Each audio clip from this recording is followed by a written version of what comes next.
Oh.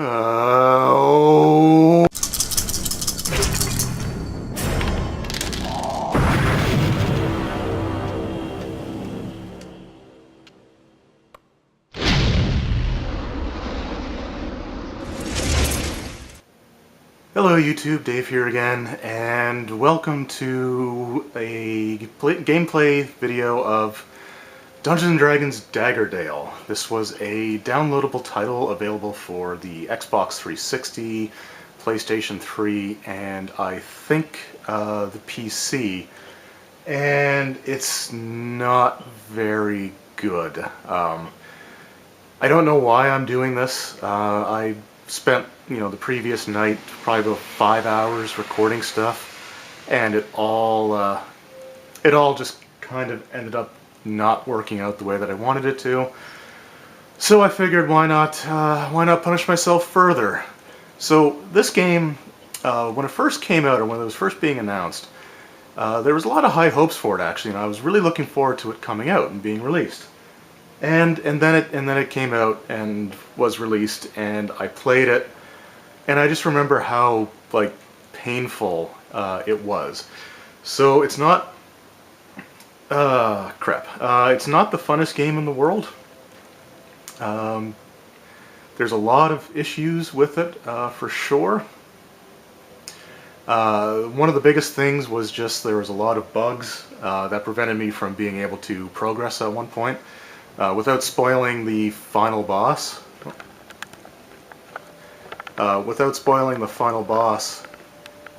there was a bug that actually prevented me from winning the fight, and I spent like 3 hours on this one fight trying to defeat it, and it just, nothing was working. So I'm just going to go ahead and put 1 point into each. Dwarven Battle Priest, when you use your healing word ability on an ally or yourself, gain additional hit points, yeah. Alright, we'll stick with the pre-generated name. So, I don't think this is going to be a full playthrough, just because I don't know if I can stomach a full playthrough, but I wanted to do something just a little bit different. I was really upset with the way that the videos that I recorded last night turned out. So why not just play a game and see how it goes. I mean, who knows, maybe I'll appreciate it more now than I did in the past. Its sinister existence has remained a secret until now. Its creator is an agent of evil known as Resness.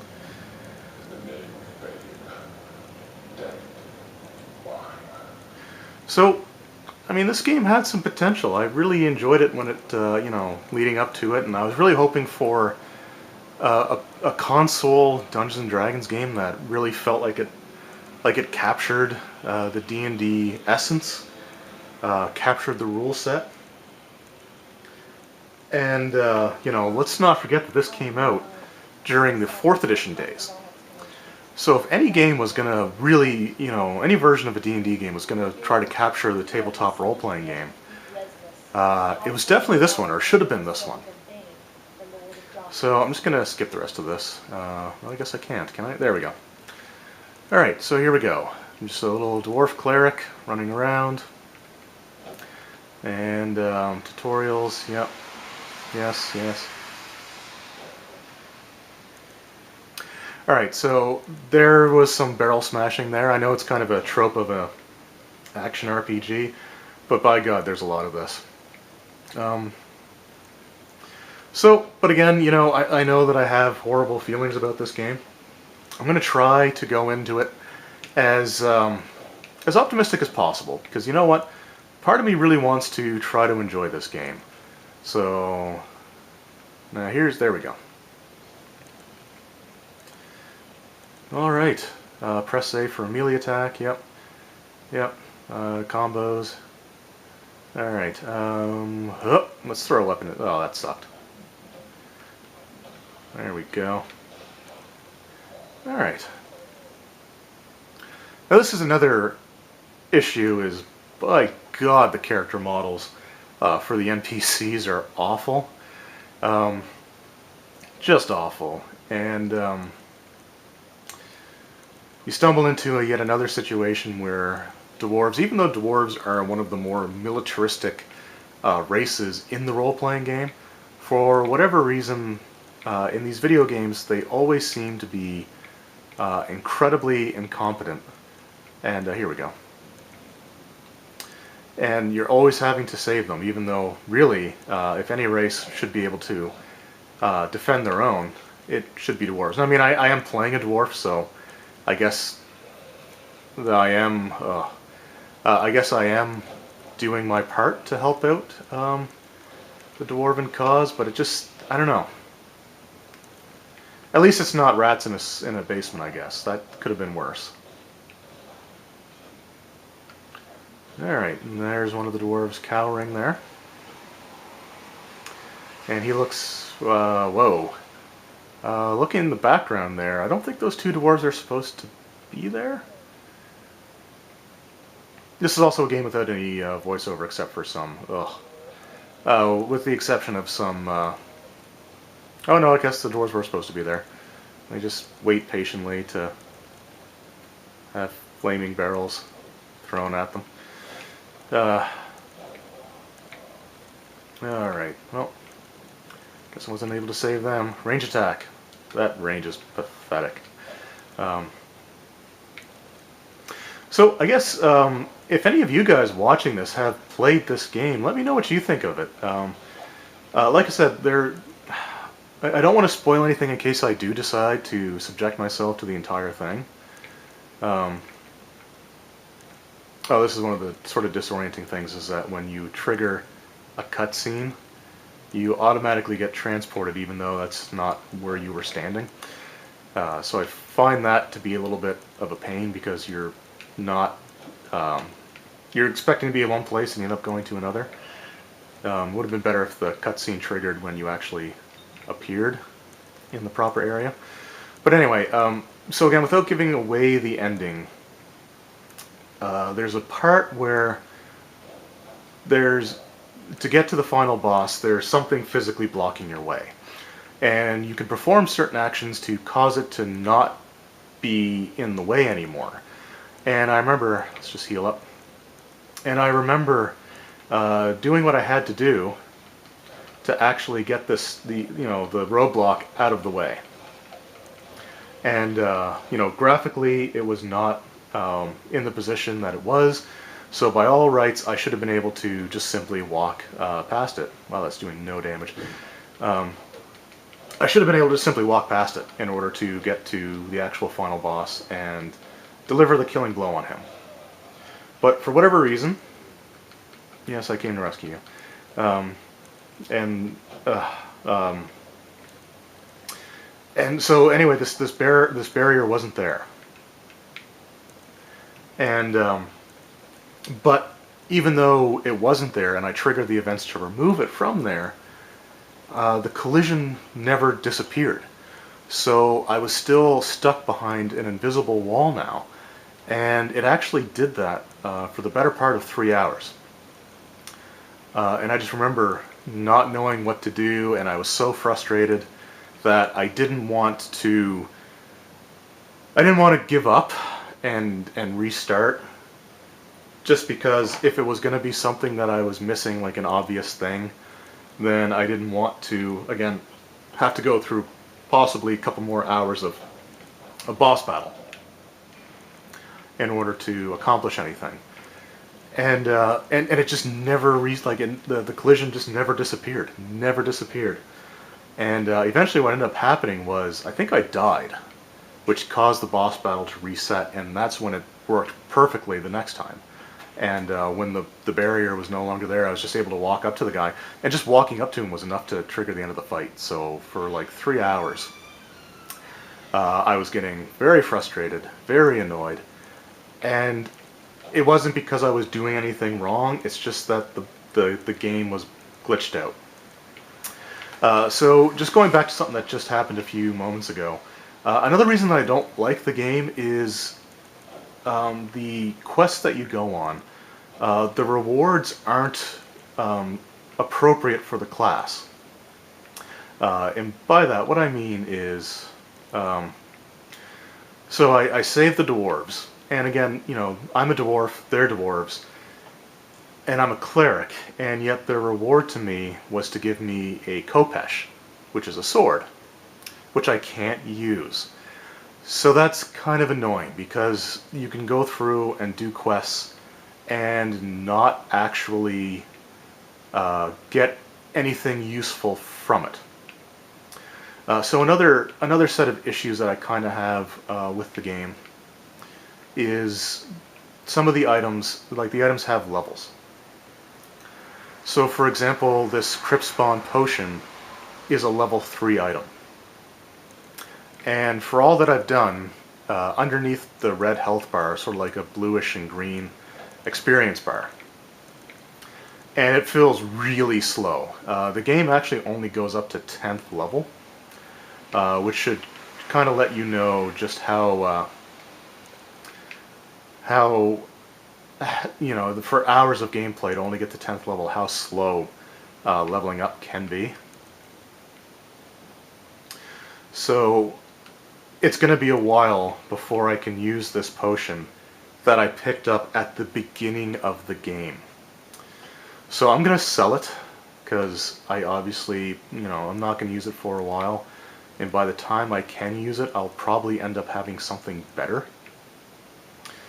And the other thing is that it's not the D&D game.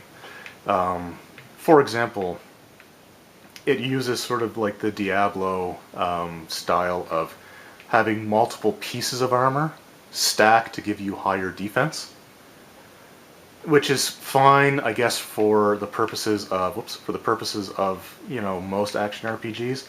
But when you're playing a Dungeons and Dragons game, I think you really just want to have like a suit of full plate that you can get. You want to be able to be equipped like a character would be at first level in a Dungeons and Dragons game. So for example, like my cleric wearing cloth armor doesn't seem really appropriate. It does +1 AC, and if I was in the actual role-playing game, I could at least start off with probably like scale mail or something like that. So I'm not a huge fan of that at all. But again, I want to try to do the best that I can. Let's go smash some barrels. I do actually have another like action RPG Diablo-ish kind of D&D game, Dungeons & Dragons game, that I wouldn't mind actually playing through because I do enjoy it, and a lot more than this one. And that is Baldur's Gate Dark Alliance. So I have it for the Nintendo GameCube, and I'm not going to be like a Let's Player type of thing. Like that's just not, that's just not my forte. I mean, I don't mind doing it once in a while, because I enjoy being able to play video games, and I got a pretty decent response to the Tower of Doom one that I did. And where's my shield? Why is a morning star two-handed?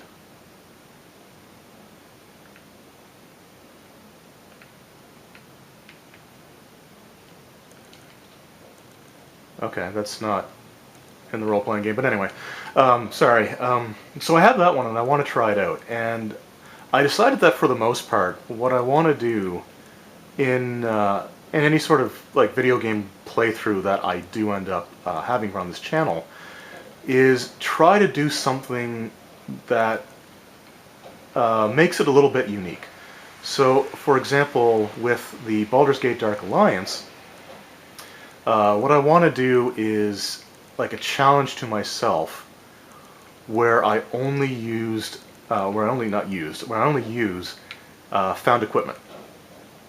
So instead of going to the shop and buying stuff, with the exception of probably healing potions, just because, where am I going? Just because with healing potions, or with healing in the game, you do naturally heal if you just kind of stand still for a while. But for the purposes of doing like a video game playthrough that people might be watching, just standing in place because I don't have any found potions would be really boring. So I'd probably let myself have that. But as far as like using like whatever weapons and armor, magic rings, amulets, anything like that. God, these character models are ugly. I would only stick to stuff that I can find. Alright, so let's just cut through all this. And see if I can get to the Dwarven settlement, slaying all the barrels that I find in my path.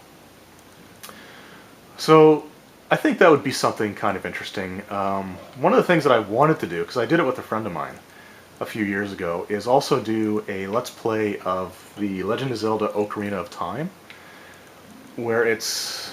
Uh-oh.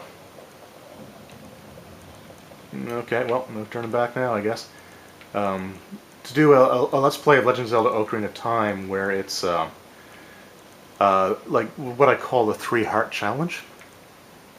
And basically what it is that you, at no point during the game, in order to defeat all the dungeons and get all the items in the game, including like the quiver upgrades and the bomb upgrades, do you actually have to get another heart container. To get all the bottles and the gold scale and the maximum quiver, like the 50 arrow quiver, you only actually get 3 pieces of heart. And like, for example, to get one of the bomb bag upgrades, you have to play this bomb shoe game where one of the prizes is a piece of heart, but you can just throw that one because you don't actually need to. God, these dwarves are useless. Because you don't actually need to win the game to progress. Like each time you play the game, whether you win or lose, it picks a different prize. Yeah, goblins are a nasty bunch. So I'd like to do that. The only issue with that is I know Nintendo really cracks down on people doing Let's Plays of their games and their properties, which I get.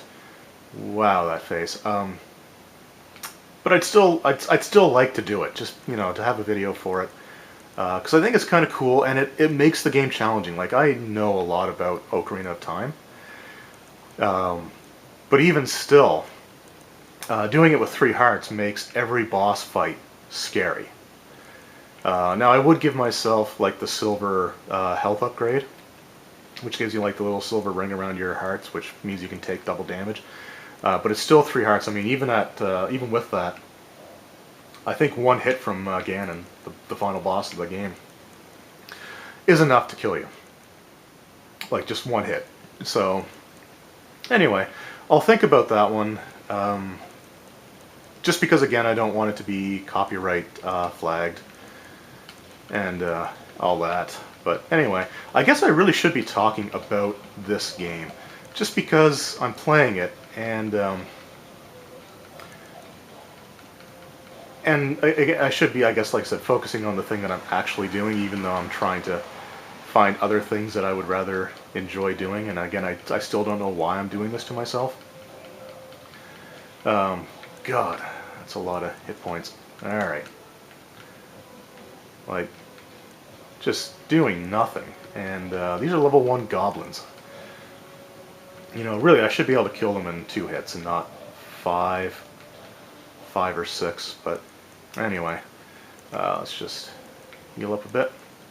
And the reason I chose Cleric is so that I can heal myself. So yeah, I guess let's talk about this game a little bit.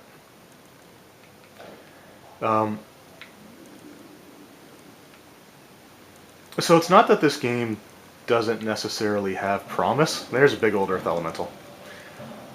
I mean, some monsters look cool. I mean, that Earth Elemental looks alright. I think, anyway. I mean, it's not terrible. Do I move? There we go. I'm not controlling this, by the way. This is kind of a cutscene. But I guess to try to explain the biggest flaws with the game is that unlike most other RPGs, and it'll become evident later, but most other RPGs will let you pick up multiple quests at once. So you can do multiple things and turn each of them in when you complete them. And the biggest thing about this game, especially the early stuff with this dwarven settlement, is there are tons of missions, at least a dozen, I think. I could be wrong. It could only be like 6 or 8 different things that you do or can do. But you can only ever have one quest at any given time. So if you choose a quest and then you accept another one, it overwrites the one that you had previously accepted, which means that you're backtracking back here a lot in order to cash in one quest, get another that takes you back out to the exact same place that you were just at. Something that you could have just done both if the game would let you, and have to go all the way back to get that quest so you can again backtrack all the way once again out to another place that you just were. And so I remember, like, the second time I tried playing through, I tried doing multiple tasks at once. So I cleared basically the entire map. All the different tunnels, I went through all of them, thinking that I could just go back and pick up whatever items were required. But it wouldn't do that, so whenever I accepted a new quest, it basically reset all the monsters. Which meant that I spent, an hour or so clearing out tunnels for absolutely no reason. And you'll see what happens usually when you accept a quest. I'll do that, and we'll call it for the first video. I guess before I do that, whoops, back. Before I do that, I did pick up some stuff. So what do we got here? Cracked horrific helmet. Oh yeah, this is the other thing about a lot of these items. I'm actually going to take off this helmet because if you look, I forgot about this. Most of these items, a lot of these items will actually downgrade your attacks. Like, so the helmet that I was wearing actually applied a -1 penalty to my attacks, making my attacks less effective, which is just ridiculous. And yeah, you see there's 3 different helmets here that reduce my attack, and there's absolutely no reason for it. So let's just get rid of that. So again, you find equipment and it penalizes you. So anyway, let's talk to this guy and see what happens. So I was sent here to convince us to work. I guess the miners here have been kind of lazy. Goblins plundered our mine and terrorized us at every turn. How can we work not knowing if we'll survive one day to the next? I mean, you're dwarves. Goblins should be, something you do for, like, killing goblins is something you should do for fun. If you need the Grand Gates open, then our goals are aligned. Help us wipe out the goblins. Yep. Yep, we'll be in forever in my debt.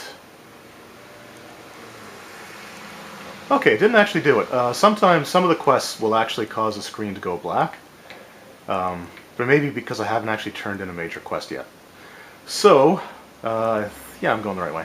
So, anyway, we're going to call this an episode for now, I think. But when we come back, what I'll do is I'll go out and try to destroy some goblin mine shafts. So, I know I've been kind of down on this game pretty much the entire video. I do apologize. I'm trying to have a more open mind, and I want to try to find a way to enjoy this. So that might happen as I keep going. So anyway, thank you guys very much for watching, and we'll see you in the next video.